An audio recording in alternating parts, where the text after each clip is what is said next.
नमस्कार बंधुरा आज आमी बानाबो माशरूम जार जोन्नो आमी एखाने एक पैकेट माशरूम निয়েছি। এটাকে আগে কেটে ধুয়ে পরিষ্কার করে নিয়ে চলে আসছি। উপরের যে অংশটা এটাকে ছাড়িয়ে নেব আর ভিতরে যে কালো অংশগুলো থাকে এগুলো পরিষ্কার করে নিতে হবে। মাশরুমটাকে আমি কিন্তু ধুয়ে এইভাবে সব পরিষ্কার করে নিয়ে রেখে দিয়েছি। মাশরুমের বিভিন্ন রকম রেসিপি আমার চ্যানেলে রয়েছে, নিচের দিকে আপনারা দেখলে দেখতে পারেন। এখানে নিয়েছি টমেটো কুচনো, পেঁয়াজ কুচনো, এখানে নিয়েছি পরিমাণ মতো লবণ, এখানে নিয়েছি ঘি, এখানে নিয়েছি ফ্যাটানো টক দই, এখানে জিঞ্জার গার্লিক পেস্ট, লঙ্কা গুঁড়ো, হলুদ গুঁড়ো, গরম মশলা গুঁড়ো, চিনি আর এটা হোমমেড ধনে জিরে গুঁড়ো। তাহলে শুরু করে দিই এবারে রেসিপিটা। কড়াতে দিয়ে দিচ্ছি সয়াবিন অয়েল পরিমাণ মতো। এবারে আমি পেঁয়াজগুলো ভেজে নেব।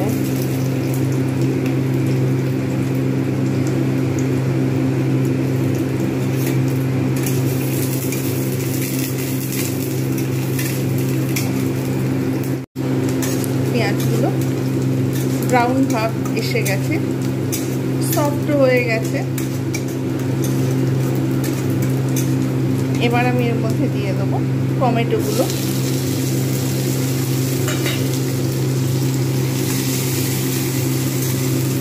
টমেটোগুলো যতক্ষণ পর্যন্ত না নরম হচ্ছে আমি অপেক্ষা করব।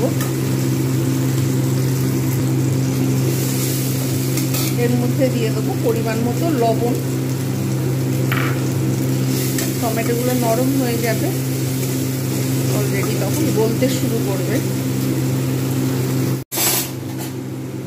টমেটোগুলো অলরেডি সফট হতে শুরু করে দিয়েছে।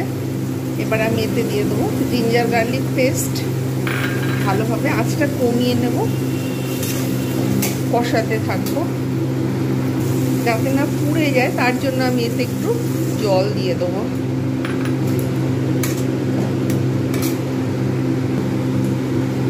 লঙ্কা গুঁড়ো, প্রত্যেকটা মশলা কিন্তু আমি ভালোভাবে কষিয়ে নেব। এবারে দিয়ে দেবো হলুদ গুঁড়ো, ধনে জিরে গুঁড়ো হোমমেড রোস্ট করা রয়েছে। আমি এগুলো খুব ভালোভাবে কষতে থাকবো।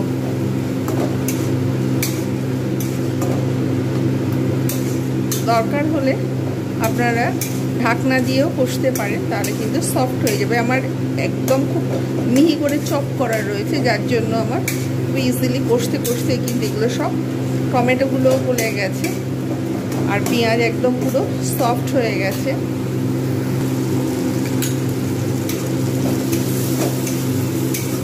তেল ছাড়তে শুরু করে দিয়েছে।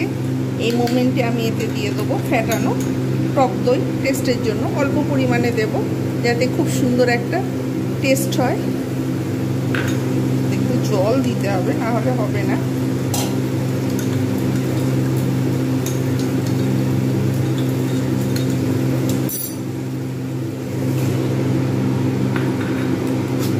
ভালো করে আমি কিন্তু এগুলো সব কষতে থাকবো।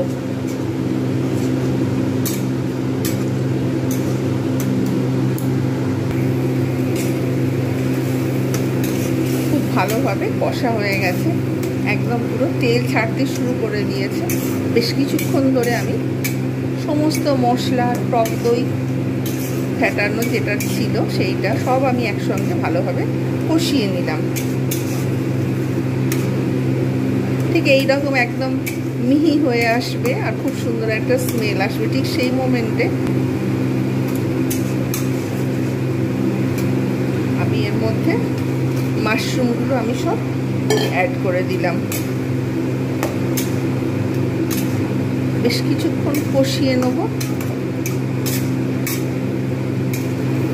অটোমেটিক্যালি এর থেকে কিন্তু জল ছাড়তে শুরু করেছে।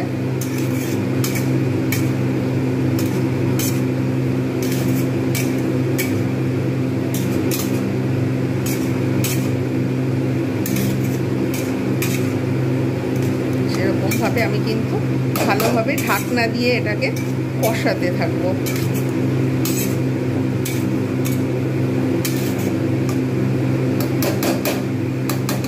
বেশ কিছুক্ষণ কষিয়ে নেব।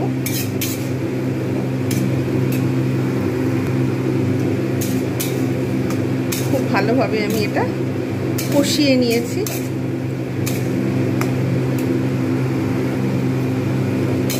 এবার আমি এতে জাস্ট অল্প পরিমাণে জল দিয়ে দেবো একটু। এবার ঢাকনা দিয়ে 2-3 মিনিট পর আমি ফিরে আসছি। 1.5 মিনিট পর আমি ফিরে এলাম। খুব সুন্দর একটা স্মেল আসছে। এবার আমি এর মধ্যে দিয়ে দেবো পরিমাণ মতো চিনি। একদম হয়ে গেছে। মাশরুম খুব ইজিলি হয়ে যায়, বেশি সময় লাগে না। গরম মশলা গুঁড়ো আর জাস্ট টেস্টের জন্য খুবই অল্প পরিমাণে দেবো একটুখানি ঘি। একটু স্ট্যান্ডিং টাইম দেবো, তারপর সার্ভ করে দেখাচ্ছি কীরকম হয়েছে আজকের মাশরুম।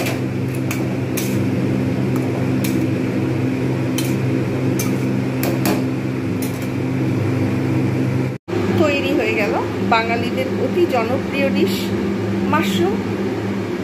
রেসিপিটা কেমন হয়েছে জানাতে ভুলবেন না। ভালো লাগলে লাইক, কমেন্ট, শেয়ার এবং সাবস্ক্রাইব করতে ভুলবেন না। আজকের মতো এতটুকু। যারা যারা দেখছেন, কমেন্ট করছেন, তাদের অসংখ্য ধন্যবাদ।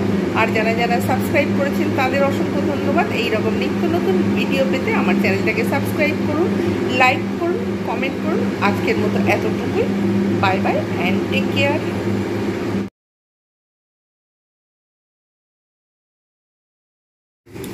এই সময় গাছে প্রচুর পরিমাণে রোদ আসে। এই যে পাখিটার এখানেও রোদ আসে, যার জন্য আমি উপরে একটা কাপড় দিয়ে রেখে দিই। পাখিটা যেহেতু থাকে, মাথায় রোদটা যাতে না লাগে, জানলা দিয়ে রোদটা আসে। আর গাছের জন্য তো রোদ দরকার, ওই জন্য গাছের পক্ষে খুবই ভালো এই সময় রোদটা বেশি আসে।